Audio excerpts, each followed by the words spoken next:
just want to give a brief statement, if you don't mind. It's been nearly 4 months since Hamas's horrific terrorist attack on October 7th, an attack that set so much heartbreak and so much devastation in motion. But let me be clear, hopelessness is not an option here, and so the United States has continued to work toward a goal that all of us should aspire to, a sustainable resolution of this conflict, so that Israelis and Palestinians can live side by side and enjoy equal measures of security, dignity, and freedom. To set us down the path toward that future, we've been working tirelessly with Qatar, Egypt, and other regional partners on a strong, compelling proposal.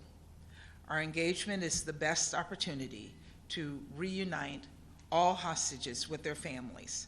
Hostages the Security Council has in previous resolutions urged Hamas and other groups to release. And it would enable a prolonged humanitarian pause, longer than the one we saw in November, allowing for more life-saving food, water, fuel, medicines to get into the hands of Palestinian civilians who desperately need it. If accepted and implemented, this proposal would move all parties one step closer to creating the conditions for a sustainable cessation of hostilities. The Council has the obligation to ensure that any action we take in the coming days increases pressure on Hamas to accept the proposal. We believe that the draft resolution put forward by Algeria does not achieve this end. On the contrary, this draft resolution could put sensitive negotiations in jeopardy, derailing the exhaustive, ongoing diplomatic efforts to secure the release of hostages and secure an extended pause that Palestinian civilians and aid workers so desperately need. One thing this Council can and must do is get behind the 2 humanitarian resolutions we've already adopted. That means focusing our efforts to support Special Coordinator Cog, who just this week outlined steps the UN intends to take to accelerate and expand the delivery of aid at scale.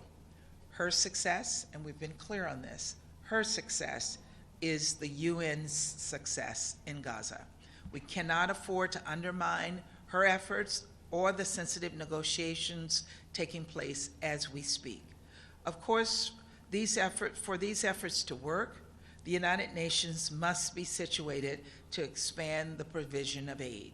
We know UNRWA plays a critical role in providing that assistance, which is why there must be a swift, comprehensive investigation by the UN and an independent external review by a non-UN body of UNRWA, including the serious allegations that it has employees who participated in the October 7th attack and other related issues. That is how we restore donor confidence, and it's how we ensure that nothing like this happens again. And we appreciate the Secretary General's commitment to that end. Finally, while I'm here, I also want to note new steps announced by President Biden to address the disturbing rise of settler violence in the West Bank. President Biden has long spoken out against extremist violence in the West Bank, and the executive order signed yesterday is a means of addressing these actions, including acts or threats of violence against civilians, intimidation of civilians, causing them to leave their homes, destruction or seizure of property, and acts of terrorism, all of which undermine security, peace, and stability for Israelis and Palestinians alike. Ultimately, now is the time to allow space for the sensitive hostage negotiations to proceed, to get behind Special Coordinator Cog's proposal, and to hold accountable those perpetrating violence that undermines safety and stability, because that is now how we begin to build toward a more peaceful future. Thank you, and I'll take. Nabil, did you have a question? Yes, please. So, Ambassador, how soon you are now to reach an agreement on this proposal? And regarding the draft resolution, do you mean here that it's not the time to discuss a draft at all, or you think there should be a certain language in this draft to be accepted by you? Look, I can't give you a time frame on negotiations. Negotiations take time, but we're giving it that time. We're giving it the effort on the ground. The Qataris have spoken about this recently as well, and they are moving forward, and they're committed to seeing us bring this to a conclusion so that we can see hostages brought home and humanitarian assistance brought in at scale. What we're saying about the resolution is it's not timely.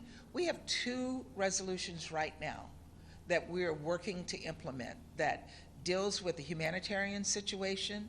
It calls for a cessation of hostilities. They have given, the last resolution gave the Special Coordinator COG a mandate to move forward on addressing some of these issues. So we don't see that this resolution adds anything to what we already have, but we worry that the resolution will hurt what we're doing on the ground right now. I think we have time for one more, James. Ambassador, you talk about those 2 existing resolutions. The idea of those resolutions was to scale up humanitarian aid. But you heard Martin Griffiths in the Council. He talked about the need for multiple points of entry to Gaza, which Israel is not allowing. He talked about Israel's frequent rejection of much-needed items into Gaza for unclear, inconsistent, and often unspecified reasons. Is Israel not in breach of those 2 resolutions, and in fact in breach of the ICJ ruling just 1 week ago, which again urged Israel to scale up humanitarian aid? Look, Israel, we have met with the Israelis both in Jerusalem, on the ground. I met with the COGAC, who was here this week, to talk through the issues that the humanitarian community has been experiencing and working with them to see how we can address these issues. They were given a certain number of days to respond to the ICJ. I think we need to allow them the time that they have to respond to the ICJ. But I got a commitment from the COGAT that he was going to not only take the concerns that were raised by Martin and others and by me on the problems that are being experienced on the ground and see how he can better address those issues, how we can communicate better and work more closely with them. I think the Israelis understand, and this is what I heard from the Major General, that they do have a role to play in assisting humanitarian aid to get through to the people of Gaza. We do have 2 routes that have been open, and we're going to work on that. It has been. And aid is just trickling in, and Israel's the one that can control this. It has been, but it's more than a trickle, I have to say, James. But it's not enough.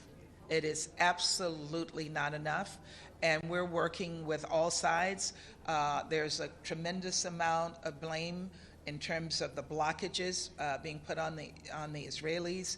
We're hearing that there's limited trucks inside.